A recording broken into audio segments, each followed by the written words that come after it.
Bore St Andrews, it's Miss Thomas here with today's pre-recorded session. I'm going to continue reading our class novel, Who's Afraid of the Bwgan Wood? Chapter 7, Paints, Chalks and Dustbins. A few days later, Tatty and Dio were sitting in a tree in Mostyn Close and watching 5 children climb out of 5 separate cars with their school bags. The children didn't even try to talk to one another. They just scuttled up the drives of their own houses as fast as they could. Tatty and Dio didn't know about the rows, of course, or about the bullies. They were on their way home after visiting Gramps. Where do they go all day? Tatty wondered. I asked Gramps that, Dio said. He said school. School? What's that? Tatty and Dio had regular lessons with Mammy Bwgan, of course, and lessons with the elves whenever they happened to be around. But nobody had ever mentioned the word school before. Oh, you don't want to know, said a mournful voice below them. Believe me, you'd definitely rather not know. Hello, Butcher, said Tatty cheerfully. She and Dio floated down for a chat. Dio was curious. Why? What's wrong with it? Butcher blew through his whiskers in a disgusted snort. Absolutely pointless. That's what's wrong with it. Went there once, you know, when I was a lot younger, of course. Just a puppy, actually. Enthusiastic, inquisitive, that sort of thing. To the Bwganard's surprise, Butcher had gone quite pink around the nose. So, what do they do there? Butcher's nose got even pinker. Actually, the fact is, I followed them all the way there. Most embarrassing. Why embarrassing? Butcher shuddered. Well, you know what puppies are like. Jumping up, barking, having little accidents. I wouldn't do it now, of course, he added virtuously. We older residents have a, how shall I put it, a certain dignity to maintain. He looked round to see if anybody else was listening. By the way, I'd appreciate it if you kept that little incident to yourselves, if you don't mind. I wouldn't like it to get around, street cred and all that, you know? Like many people, Butcher was much more interested in telling you about how he'd felt about something than in describing what had actually happened. Yes, fine, no problem. But what was it like, Butcher? What? Tatty was running out of patience. The school place. What do they do there? What's it like inside? Oh, the school. Well, you can't run about much, for a start. You have to sit down on chairs and talk quietly and make marks on paper with little sticks with hairs on the end. Dio's ears pricked up. Painting? His eyes shone. He loved painting. Oh, is that what you call it? Didn't think much of it myself, mind, Butcher said disparagingly. Smells awful, tastes worse. In fact, the whole place smells terrible. I wouldn't go there if I were you. Sounds okay to me, Dio remarked, remembering the dead rat. Butcher looked a bit put out. Oh, well, he said huffily, don't say I didn't warn you. He turned his back on them and waddled importantly away up the close, looking the very image of middle-aged doggy responsibility. At that precise moment, a large black cat jumped down from a wall and crossed the road in front of him. Butcher's eyes weren't very good, and he didn't see the cat until she was quite close. His head jerked up, his tail stiffened, and the next instant he'd forgotten all about being dignified and respectable. Barking joyously, ears flapping and tail streaming, he galloped off in pursuit. Unfortunately, Butcher was a bit overweight and definitely underfit. and as he ran, the bits of him that weren't galloping wobbled about and got in the way of the bits that were. Meanwhile, the cat was doing its 1,000 legs a second impression without actually moving very fast, an unnerving habit cats have, especially when crossing the road in front of cars. And for a few moments, it almost looked as though Butcher was going to catch up. But the cat knew exactly what she was doing. She let Butcher get within half a metre of her tail, and then she put on a terrific burst of speed and vanished up a tree. Butcher didn't see the tree until it was too late to swerve. He put on all 4 brakes hard, skidded the last few metres on his ample bottom, and came to a stop with his nose a whisker away from the trunk. The cat made sarcastic remarks at him from the branch above his head.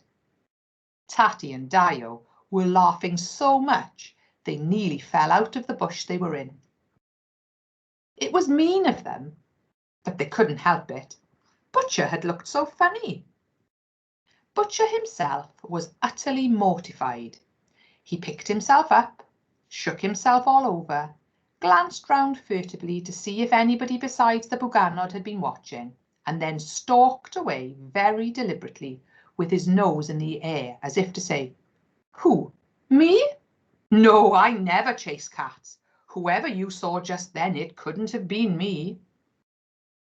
"Come on," Tatty said, "let's go home." They flew off up the Cairo Valley to the Bwgan house. When they got there, however, they found the Bwgan house packed to bursting point with visitors, and as noisy as a starling roost. All the Bwgan aunts had arrived to spend the evening with Mammy. Mammy Bwgan and her 11 sisters hadn't seen each other for months, and there seemed to be an enormous amount of gossip to catch up on, and lots to laugh about. All 12 sisters were talking at once, and the noise was unbelievable. The Bwgan house itself was quivering all over with excitement and hospitality and delight. "Where's Daddy?" asked Dio. Daddy had stayed and been polite for half an hour or so. Then he discovered something terribly important to do at the furthest end of the Cairo Valley and had escaped, leaving the sisters to their fun and chatter. Tatty and Dio were roped in to pass round honey cakes and cowslip wine. Just as they were beginning to get bored, they didn't know the people the aunts were talking about and didn't understand any of the jokes. Mammy Bwgan said gently, "Why don't you two just float away and amuse yourselves for a while? You don't really want to listen to all this grown-up gossip, do you?" And thankfully, they too made their escape. Outside in the wood, the frost was glittering like fallen starlight under the moon. "I do like them," Tatty said. "They're really fantastic aunts. One at a time." "I know, but when they all get together like that..." Daddy had the right idea disappearing the minute they arrived. "He stayed for a bit," Dio said, defending him. "He likes them too, in small doses." "What I can't understand," Tatty said thoughtfully, "is how he ever managed to get Mammy on her own for long enough to decide he wanted to marry her." They floated idly over the ironworks. "What'll we do now?" Tatty said.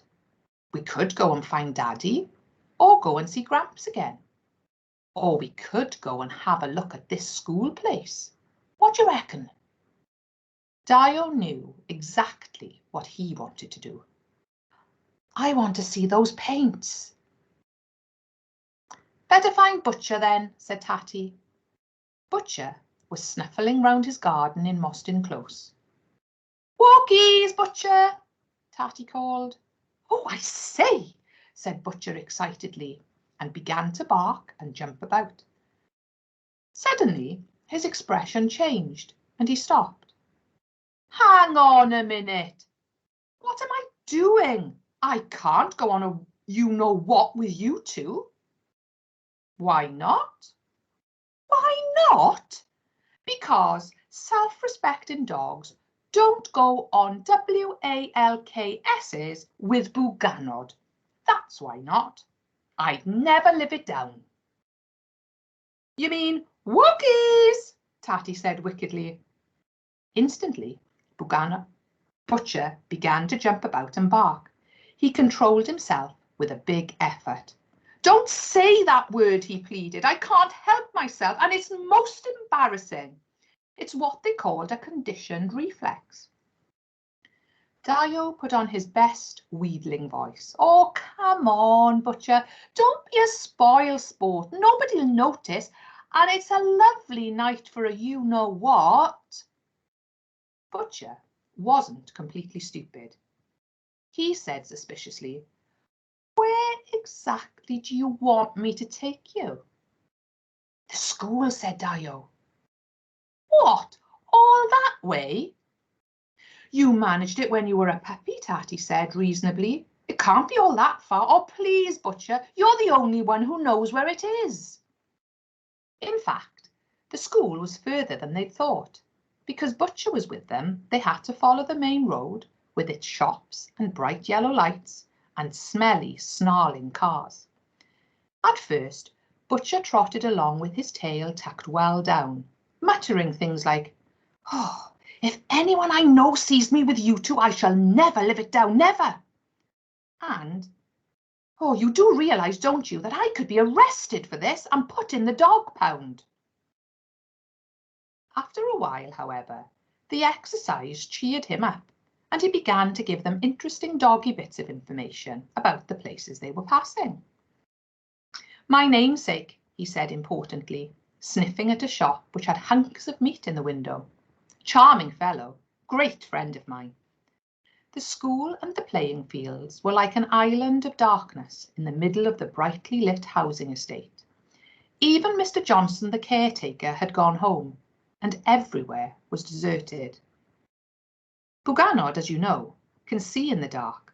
Tatty and Dio peered through the big plate glass windows. They saw small wooden tables and chairs, brightly painted in different colours, and rows of books on shelves, and the children's paintings on the walls. How do we get in? Dio asked eagerly. Butcher didn't know, and wasn't interested in finding out. If you don't mind, he said, I think I'll just go and sniff round the dustbins for a bit. Give me a shout when you're ready to go home. Tatty came flying excitedly round the corner of the building. There's a window open, like Gramps', only smaller. At the back of the school, part of the hill had been cut away to make room for a little yard where the dustbins were. A little further along, there was a small window with the top light open. Luckily for the Bwganod, the window frame was a wooden one again. If it had been metal, they wouldn't have stood a chance of getting inside. As it was, however, they dissolved themselves and oozed through. They found themselves in a cloakroom with white china wash basins all along one wall, and a long bench opposite with rows of iron pegs above it. The only things hanging on the pegs were somebody's scarf and a rather dusty mitten that Mr. Johnson had found behind one of the radiators. The sight of so much iron was frightening, so the Bwganod floated quickly through the open door and began to explore the classrooms. They found the art room almost at once. On a table, in plain view, were the children's paints, all set out ready for tomorrow's lessons. They were in flat cakes of bright colours in little plastic trays, and beside them stood a jar full of wooden-handled brushes. In a sink nearby, there was even a jam jar full of clean water, and on another table was a neat stack of painting paper. Dio's eyes shone. He'd done a lot of painting, mostly with elf paints, which are pastes in pots, and he was very good at it. It wasn't hard to work out how to use these strange-smelling human paints. But for heaven's sake, don't touch the iron bit on the brush, Tatty warned. While Dio was experimenting, Tatty wandered around the room looking at the pictures the children had painted. She could appreciate the houses and the humans and the cars, They all looked fine. But the trees seemed most peculiar. "What on earth's this?" she said, pointing to a picture of something with a chocolate brown stem and a bright green fuzz like a mop on top. "I've never seen a tree like that in my life." "One of those foreign palm things," Dio suggested. Tatty wrinkled her forehead. "Maybe." Then she had a disturbing thought.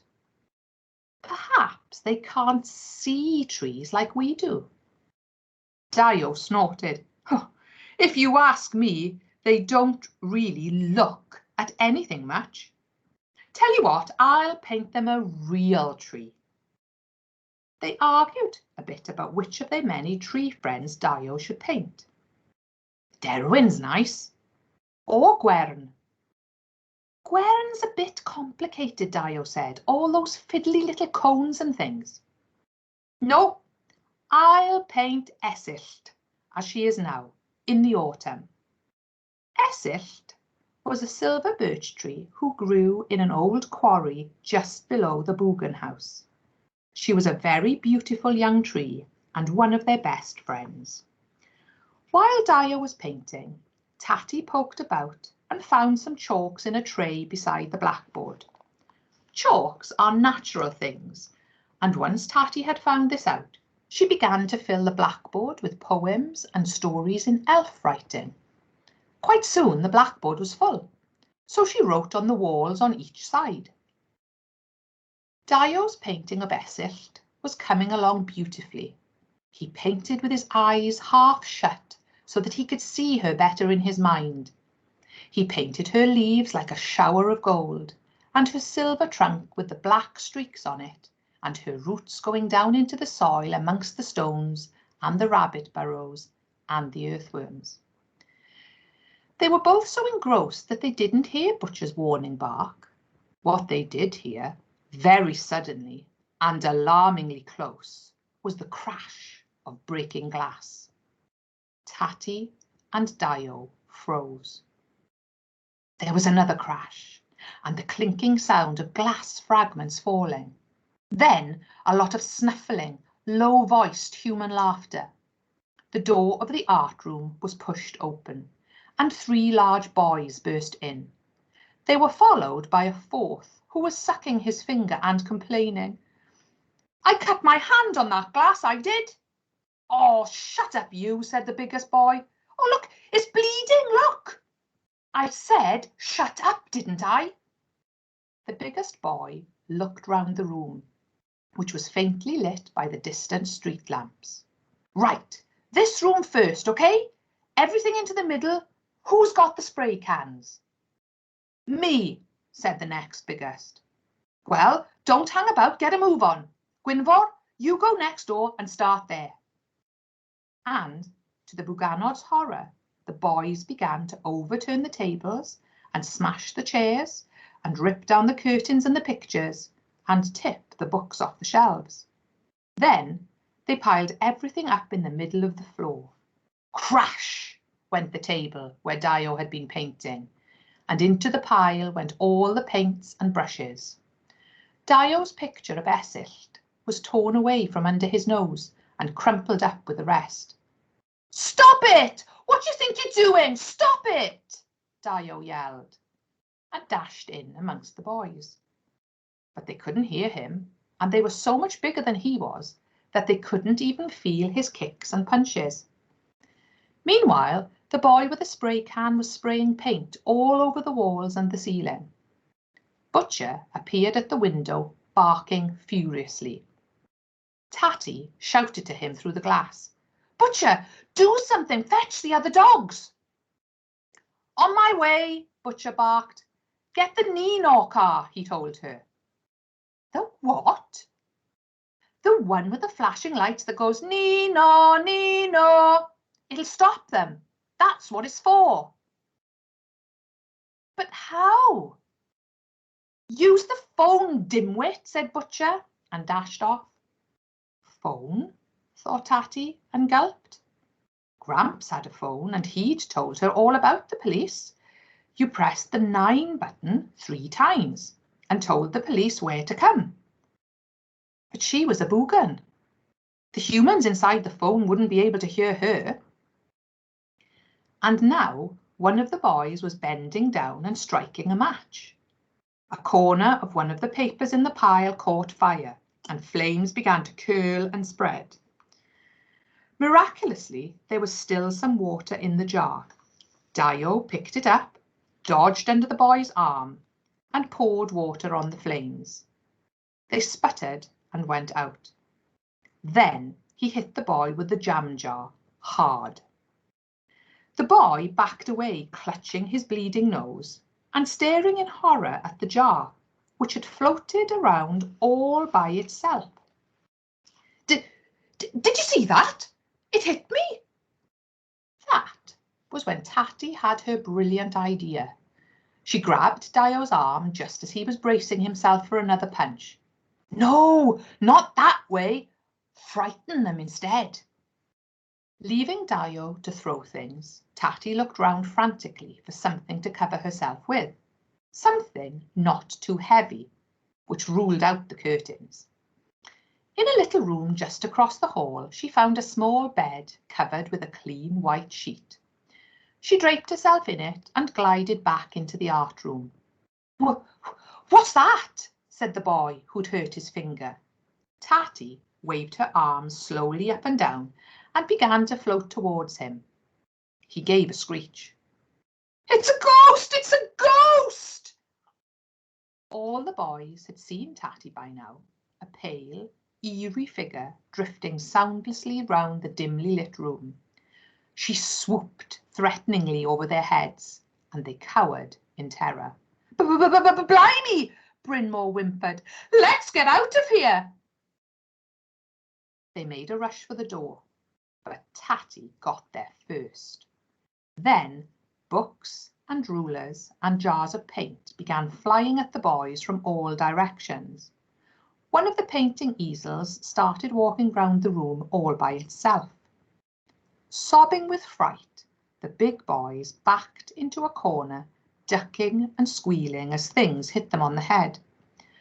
One of the books Dio threw hit a light switch. Instantly, one of the overhead lights flickered on, nearly blinding everybody with its harsh white glare. That's it! Keep doing that! On and off all over the school, Tatty shouted gleefully. I'll keep them penned up here and see if you can find a phone. Surely somebody on the estate would notice if the lights kept flashing on and off. The trouble with putting the light on was that now the boys could see that the thing which had frightened them so much was nothing but an empty sheet. Perhaps there was a ghost inside it, but if so, it was a very small one. And anyway, everybody is a lot braver with the lights on. Suddenly, the boys charged, yelling.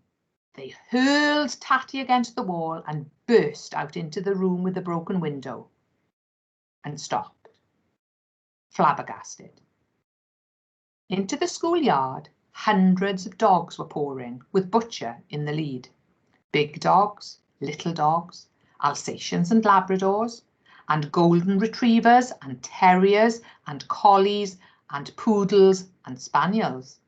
All the dogs from all the estates for miles around came in response to Butcher's barked SOS because the Bwganod needed their help.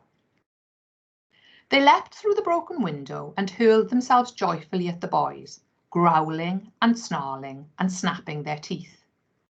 The boys retreated into the art room again and slammed the door. They would have tried to break a window there, but for the line of dogs keeping guard outside. Where's the phone? Tatty yelled. In the little room next to where you got the sheet. Lights were flashing on and off all over the school. Dio was punching the switches with a broom handle. The lady at the telephone exchange got through to the police station. I'm getting 999 calls one after another, but nobody's answering. The calls are coming from the school. Meanwhile, the people on the estate had begun to notice the lights and to call the police themselves. Mr. Johnson arrived, took one look at what was happening, and drove straight down to the police station to report in person. Soon, to Butcher's delight, the police cars started to arrive with their own flashing lights and sirens blaring. They screeched to a halt in the playground. "The cops!" wailed the boys. But it was too late. Uniformed policemen were already running across the yard, with Mr. Johnson amongst them, waving his bunch of keys. The boys made a last desperate attempt to break through the pack of dogs. Brynmore, being the biggest, was the only one who managed to scramble out of the broken window. The rest were held by eager teeth until the police came. Brynmore headed for the high, steep bank behind the dustbins, with Butcher in hot pursuit. Using the bins as a launching pad, Brynmore jumped and grabbed the top of the wall, kicking Butcher viciously as he scrambled to the top. Above the wall, the bank was a slope of earth with tussocks of grass. He was nearly at the top when his foot caught on one of Sally Ann's roller skates, which were stuck there, wheels uppermost in the soft earth.